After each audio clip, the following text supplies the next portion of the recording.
ఎలా ఉన్నాయంటే ఇవాళ వాళ్ళకి కూడా పిల్లల్ని ఇచ్చే పరిస్థితి దొరకట్ల ఆడపిల్లలు. ఎందుకంటే ప్రతి వాళ్ళు సాఫ్ట్వేర్ ఉద్యోగం ₹1,00,000 పైన కావాలి.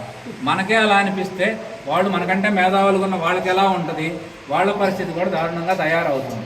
రానున్న రోజుల్లో మన వ్యవస్థను నడిపేయటం చాలా కష్టమయ్యే పరిస్థితి ఉంది. ఎందుకంటే అర్చక స్వాములు ఇక్కడ నిలవలేని పరిస్థితి ఏర్పడింది.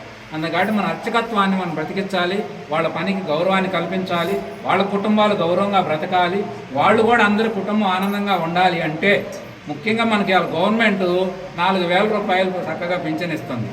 మనం ఒకరోజు అయితే మేము 10 వేయగలమే, మాకు 10 గుళ్ళు ఉన్నాయన్నా కూడా వారానికి 4-5 పెట్టుకున్నా కూడా మీరు నెలకు ₹100 అంటే అర్చక స్వామికి మినిమం ₹10 మనం కానుక వేయగలిగిన వాడు ఖచ్చితంగా వేయండి అమ్మ. ఎందుకంటే నెలకు 100 పోతే పెద్ద ఖర్చు కాదు. కానీ మనం 10 మందిని 1000 ఇస్తే వాళ్ళ కుటుంబం గౌరవంగా బ్రతికితే, వాళ్ళ అవసరాలని మనం తీర్చగలిగితే వాళ్ళు వ్యవస్థని సక్రమంగా నడిపించగలుగుతాం. అందుకని అర్చక స్వాములు బాగుండాలి.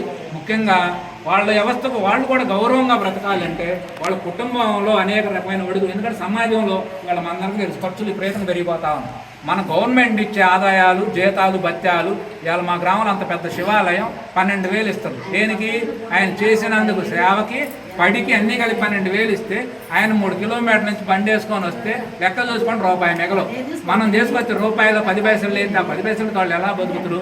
అందుకంటే వీలుంటే అవకాశం ఉన్నోళ్ళు సరే, కొంతమంది ఉన్నా లేకపోతే వెయ్యిపోతే అది వేరే విషయం. సందర్భాన్ని బట్టి గుర్తు పెట్టుకొని 4 దేవాలయాలకు పోయినా ₹40 అవుతాయి వారానికి. 4 వారాలకు 4 16 ₹150 అవుతాయి. అయినా సరే మనం వేస్తేనే మన వ్యవస్థల్ని, అది కూడా మన భాగమే. వాళ్ళ ఆలయం ఎంత గొప్పగా మనం వేలు ఖర్చు పెట్టి కట్టుకున్నాం. అర్చక స్వామి అంటే చక్కగా ఆయన పాత్ర కూడా చాలా అందంగా, ఆనందంగా అందరినీ రంజింపజేసే విధంగా అర్చక స్వామి కూడా. ఎందుకంటే వాళ్ళకు కూడా ఇప్పుడు వ్యక్తిగత జీవితం అందరికీ జీవితమేగా, వాళ్ళకి జీవితం బాగుంటే సంతోషంగా ఉంటుంది. అందుకంటే అలా వీలున్నంత వరకు ఆ ప్రయత్నం కూడా చేయండి. అనేక రకాలుగా మనం ధర్మం అంటే భక్తుడుగా ధర్మం అది. ఎందుకంటే స్వామికి ఏదన్నా చూడండి, స్వామి అలంకరణ, ఇందాక అమ్మ అక్కడ కూర్చొని స్వామి పూలు మెడలో అంటే మళ్ళీ ఉంది దండని ఆనందపడదు. ఎవరు ఆనందపడదు? భక్తుడు.